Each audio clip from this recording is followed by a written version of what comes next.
Guys, we have entered the driest time of year here in the Pacific Northwest, specifically in the metro area. And so it's really rare to get measurable rain yesterday or today, which is still possible today. You can see the percent of years rainfalls on a specific date, and less than 10% of the time we see rain, measurable rain this time of year. So it was a nice change of pace to see rain yesterday, and we still have a few showers out there, but mainly up in the higher terrain of the Cascades. You can see that on the radar right there. And some showers are still passing through eastern Oregon, southeast Washington, and Idaho. Good news around some of those bigger fires like the Durkee fire. But a wider view shows mainly dry weather playing out now across much of the Pacific Northwest.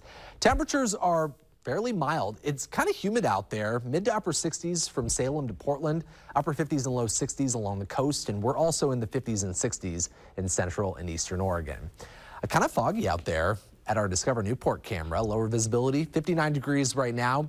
I think it's going to be a mainly dry day along the Oregon and southern Washington coast, but a few showers are still possible this morning. Plan on a drier afternoon. We'll see pretty stubborn cloud cover, especially up to the north, with highs between the mid 60s and low 70s. So temperatures aren't going to be a whole lot different later on today. But our western valleys are going to warm into the mid 70s to low 80s. So with that moisture still in the lower atmosphere, it's going to feel quite a bit more humid than, say, a few days ago. The Columbia River Gorge is looking at highs in the upper 70s and low 80s. Cloudier day west end, sunnier and windier day east end. The Mount Hood area will deal with a few showers this morning, a drier afternoon with highs between the upper 50s to mid 70s. Central and eastern Oregon plan on a mainly dry day with gradually clearing skies in eastern Oregon and highs in the 80s. So it's going to be a pretty warm afternoon. But we have quite the warming trend coming as we wrap up July and we start August. First alert weather days for Thursday and Friday. Expect very hot afternoons, record warm nights, and I think this is going to be a pretty long duration heat wave ahead.